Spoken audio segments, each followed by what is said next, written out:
एक बार एक गांव में कृति नाम की लड़की रहती थी। कृति गांव की ही एक कोठी में रहती थी, जहां कृति के बाबा गांव के सबसे बड़े जमींदार थे। लेकिन उसके पिता की जुआ खेलने की लत ने उसके पूरे परिवार और दौलत को बर्बाद कर दिया। कृति के परिवार में कोई नहीं था। असल में कृति के पापा ने एक बार जुआ खेलते समय अपना सब कुछ दांव पर लगा दिया और वो हार गए। जुए में हारने पर दौलत तो गई ही गई, साथ ही साथ कृति की माँ ने भी तंग आकर जहर खा लिया। कृति की माँ के बाद उसके पिता भी ज्यादा दिन नहीं जिए और ज्यादा शराब पीने से उनका लिवर फेल हो गया और उनकी मौत हो गई। अपने पिता की इस जुए की आदत का सबसे बड़ा शिकार बनी अनाथ कृति। उस बेचारी का क्या दोष था? अब ना ही उसका कोई ख्याल रखने वाला था और ना कोई रोटी देने वाला। पेट पालने के लिए मजबूरन कृति गांव के घरों में झाड़ू पोछा करती।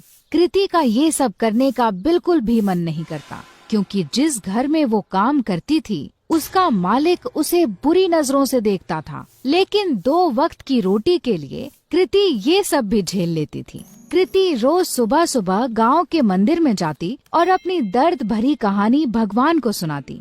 हे ईश्वर, किस जन्म का तू मुझसे बदला ले रहा है? क्योंकि इस जन्म में तो मैंने किसी का भी बुरा नहीं किया। अब तू ही बता, अगर मेरा बाप जुआ खेलता था तो क्या इसमें मेरी गलती है? मैंने तो हर बार उन्हें जुआ खेलने से रोका, यहाँ तक कि रोकने के चक्कर में मार भी खाई, लेकिन हमेशा यह विश्वास रहा कि एक दिन तू सब ठीक कर देगा। मैंने तुझ पे भरोसा किया और तूने मेरे भरोसे का आज मुझे ये सिला दिया। न खाना है न कोई अपना, काम पे भी मालिक बुरी नजर से देखता है। क्या यही तेरी महिमा है?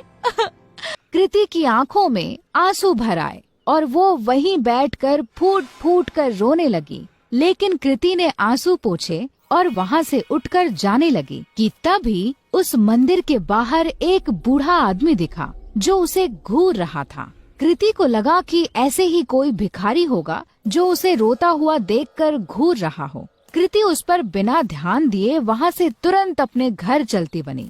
लेकिन अब तो उस बूढ़े आदमी की कृति को देखने की आदत पड़ गई थी।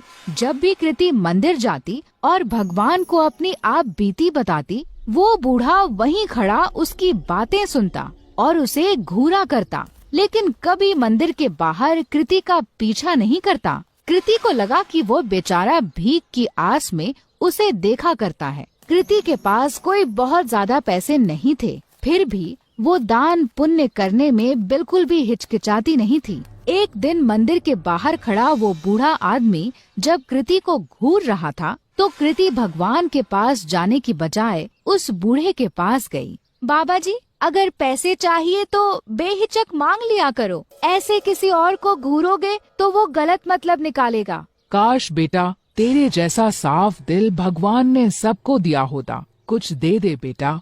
कृति ने अपनी जेब से एक 10 का सिक्का निकाला और उस भिखारी के जेब में डाल दिया। बाबा जी, अभी इतने ही हैं, आगे जब ज्यादा कमाने लगूंगी तब ज्यादा दूंगी। अरे बेटा, सच्चे दिल से दिए गए 1 रुपए भी मैं खुशी खुशी रख लूं, फिर तेरे 10 रुपए तो लाखों के बराबर हैं। भगवान तेरा भला करे। ये कहकर वो भिखारी चला गया। किसी गरीब की मदद करके कृति को बहुत खुशी हो रही थी। कृति मंदिर में दर्शन करके फिर से अपने घर चली गई। उस दिन जब कृति अपने मालिक के घर काम करने गई, तो वहाँ पर उस दिन उसके मालिक के अलावा कोई नहीं था। क्या हुआ मालिक, आज घर पर मेम साहब नहीं है क्या? मेम साहब, वो तो आज अपने मायके गई हुई हैं। वैसे उनके बारे में क्या पूछ रही हो? भला तुम्हारे और मेरे बीच में उनकी क्या जरूरत? अपने मालिक से ये सुनकर कृति कुछ सहम सी गई। मालिक, मैं जरा घर की साफ सफाई कर देती हूँ। ये कहकर कृति घर की साफ सफाई करने लगी। अपने मालिक के डर के मारे आज कृति ने जल्दी जल्दी सारा काम खत्म कर दिया। लेकिन काम करके जैसे ही कृति घर जाने के लिए दरवाजे की ओर बढ़ी,